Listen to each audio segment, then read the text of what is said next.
I'm lightning in a bottle, and I'm up here wondering how I got the short straw in after all these badass women that I get to go. So thank you for that. I appreciate that.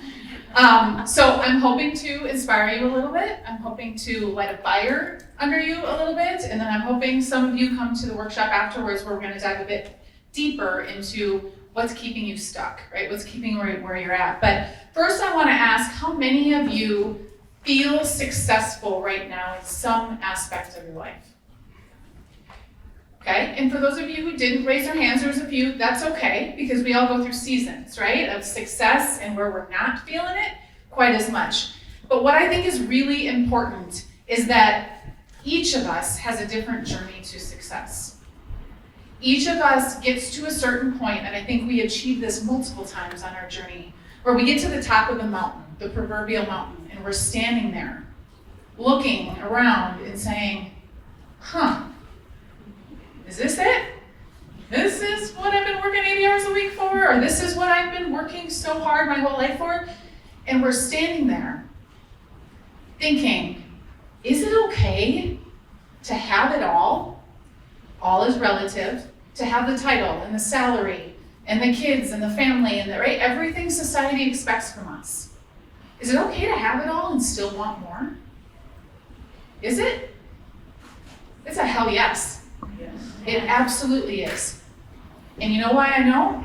Because I know stats like the greatest transition where women are leaving jobs is age 40 to 50 right now. The most women. You know why? Because they're getting to the top of the mountain and they're standing there going, there's gotta be more. I have a deeper greatness within me that I have yet to achieve, even though the world is saying you have the title and you have the credibility and the recognition.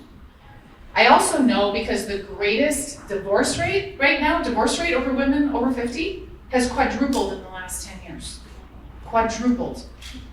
It's the only category that has gone up by that much. And it's a horrible thing, but you know why? Because women are standing at the top of their success mountain saying, is this really it? Because most of us have not asked for what we wanted all along the way. We've waited and just tried to survive our greatness. I want you to think about that for a moment, because the word greatness is very misunderstood. Greatness is not about wealth accumulation. It's not about your title or how famous you are on social media. Sorry, Christy, it's not about that. That's part of success. Greatness is living into why you were put on this earth. If any of you have ever heard the quote, the two most important days in your life are the day you were born and the day you find out why. That's greatness. And we're constantly on that journey. I haven't found that yet, but I certainly know my title and my roles and everything I've accomplished and all the awards is not greatness. And so society, when we get to a certain level of success, stops asking more of us. After it's told us as women exactly what we're supposed to do and what we're supposed to accomplish, and we get to the top, and then all of a sudden we're at the top of everything society told us we were supposed to do. And then society says, you should just be okay with that. Right? That's what happens, is we get told you should be grateful. You have a healthy family, you have a great job. You're right, I am very grateful for those things. But the problem is all of those things are our biggest barrier to greatness.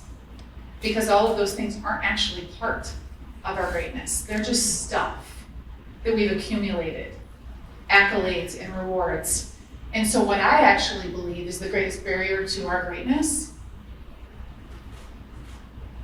is your success. We get to the top and we stand there and say, I should just be okay with the way it is, and it becomes a comfort zone. It's the fuzzy bunny slippers and a robe. Even though it's hard and we feel stuck, our own success is what actually gets in our way of achieving what we're supposed to achieve in this world. I can't go back to school. I've been doing this career for 20 years. I'm burnt out and it's having an impact on my health, but there's no way I can quit this job. I've worked at this, I've always wanted to have this title. I've always wanted to work at this company or make this amount of money. I've always thought about quitting my job and going to run a nonprofit, but there's no way I can do that because everyone knows me as X. That is the point where your success actually gets in the way of you achieving what you were put on this planet to do. And most of us don't recognize it. And actually, most of us will die, will leave this world not having achieved it. And I'll tell you right now, ladies, and you're feeling it, there is a movement happening. Are you feeling it? For the women, we have to step into our greatness. And men, you've had your time, you're awesome, we love you as allies. But what this world needs right now, and it makes me emotional for the 2 young girls and 2 young boys, I have 4 kids that I'm raising, is if we don't step into our greatness, our world is going to be in a much worse place. Okay. You gave me a little lightning. I didn't know I was going to have a little lightning. Thank you for that. So I'm going to give you 3 keys that have helped me. And then I'm going to tell you a story at the end about how I've used these. So 3 keys to really surviving your own greatness and getting through the top of the mountain. The first one, Christina, you recognize this? I'll tell a story later. This is actually a group of women I just took to Italy to do some climbing in the mountains in June, is you have to filter the voices, right? So I don't mean like therapy and you're hearing voices. I'm talking about the voices around you all the time. The voices that are telling you, you're good, you're fine, right? Or you should be grateful. Because when you're gonna do something big or something different or risky that is actually stepping towards your greatness, your spouse, your sister, your best friend, your mom, sorry mom, my mom's in the room, is not who you should be listening to.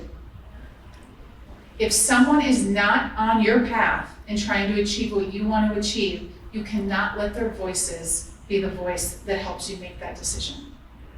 You can love them, you can respect them, but you have to know who is in the arena. If you've ever heard Brene Brown, who is in the arena getting their ass kicked, that's who you should be listening to. The people that are trying to do big things, that are what you want to do.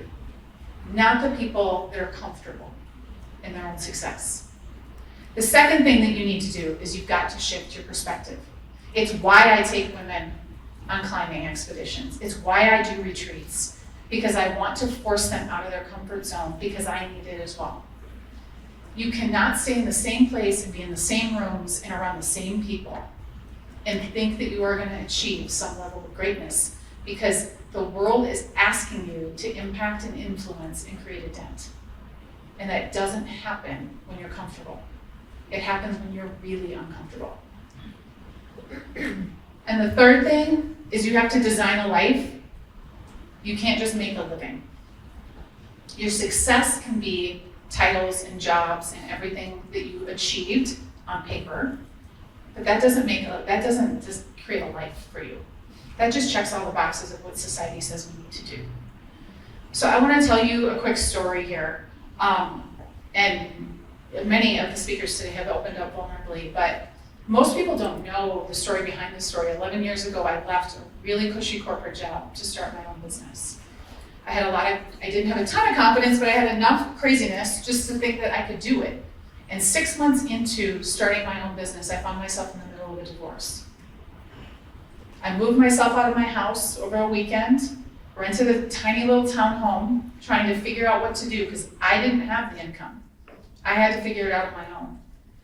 And I remember sitting on the floor of my townhome that first night, a Saturday night, with no furniture and dirty carpet, thinking there's no way this defines me. Because no one would expect this is where I am and who I am, because to everyone else outside, I was the successful person who escaped corporate and had become an entrepreneur.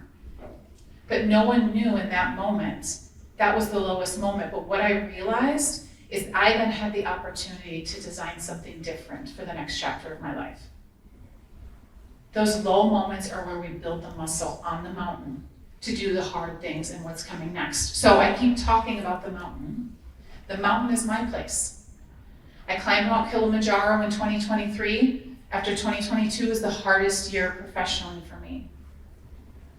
I had achieved success and I was empty. Inside, I was stuck. I didn't know what was wrong with me. And so I decided to climb one of the largest, 7 summits, one of the largest mountains in the world. And since then, this year, we went to Italy to climb the Dolomites, and I have a commitment to do this every year. Listen, I'm a mom who lives in the suburbs with 4 teenagers. I'm not a mountain climber. I love to hike, but what I started to realize is that on the mountain, it allowed me to filter the voices and listen to my own. It completely allowed me to shift my own perspective. And on the summit of Mount Kilimanjaro at 7 a.m. after hiking for 7 hours and 5,000 feet, when my brain wasn't working and the sun rose, I remember thinking, I did this. I designed this life. I didn't let the world tell me what my life was supposed to be. So what I want to leave you with today is that whatever success mountain you're climbing, keep climbing. But just know when you get to the top, that's where greatness begins, not where it ends. One last quote, and this is something that came to me while I was on the mountain, because I didn't climb Mount Kilimanjaro, I don't climb any mountain, to create a keynote and some social media posts. I climbed the mountain because I needed to see myself and the world differently. So what mountains do you need to climb so that you can make sure we have your greatness? Because we need it. Here's a little bit of information. It's a feedback from me, a couple questions. Feedback as a speaker, but it's also, I'll get you subscribed to my Surviving Greatness newsletter. And in my workshop, we're going to be talking about the fears that keep us from achieving what we're supposed to be achieving. So thank you for letting me close this portion out.